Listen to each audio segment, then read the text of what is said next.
the U.S. military keeps getting its butt kicked in war games, one analyst told breaking defense reporter Sidney Friedberg Jr. It would cost $24 billion a year to fix the worst problems, the same analyst said.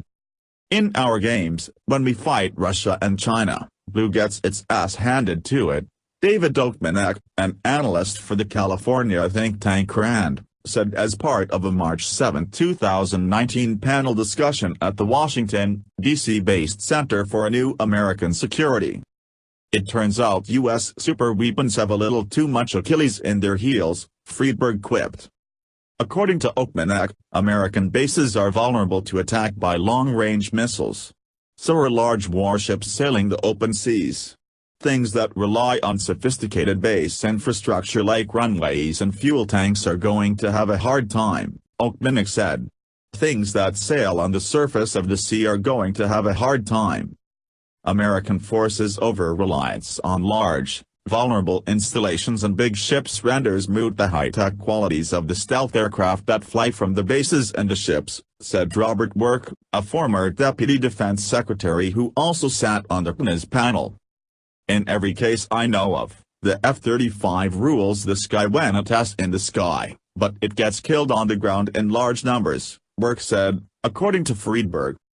The increasing vulnerability of U.S. forces to missile strikes helps to explain why the U.S. Navy has proposed to decommission one aircraft carrier decades earlier than it previously had planned, Friedberg explained.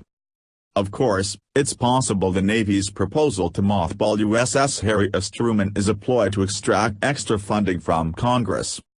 Still, military planners aren't wrong to reconsider traditional American methods of projecting power.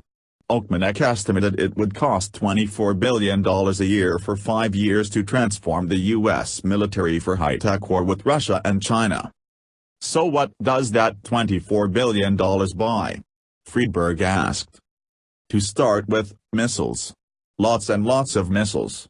The U.S. and its allies notoriously keep underestimating how many smart weapons they'll need for a shooting war, then start to run out against enemies as weak as the Serbs or Libyans.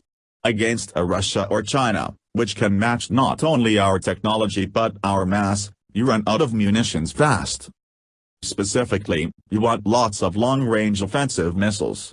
Oakmanek mentioned Army artillery brigades, which use MLRS missile launchers, and the Air Force's GEM-ER smart bomb, while Work touted the Navy's LRASA ship killer. You also want lots of defensive missiles to shoot down the enemy's offensive missiles, aircraft, and drones. One short-term fix there is the Army's new maneuver short-range air defense batteries, Stinger missiles mounted on 8x8 Stryker armored vehicles. In the longer term, lasers, railguns and high-powered microwaves could shoot down incoming missiles much less expensively. The military also should fortify its command and control networks. That includes everything from jam-proof data links to electronic warfare gear on combat aircraft and warships, Friedberg explained. The services are fond of cutting corners on electronics to get as many planes in the air and hulls in the water as possible, Oakmanek said, but a multi-billion-dollar ship that dies for lack of $1 million decoy is a lousy return on investment. Work said the Pentagon could free up the cash for these reforms by dismantling big, vulnerable forces. Cutting Truman, for example, seems right to me, Work said.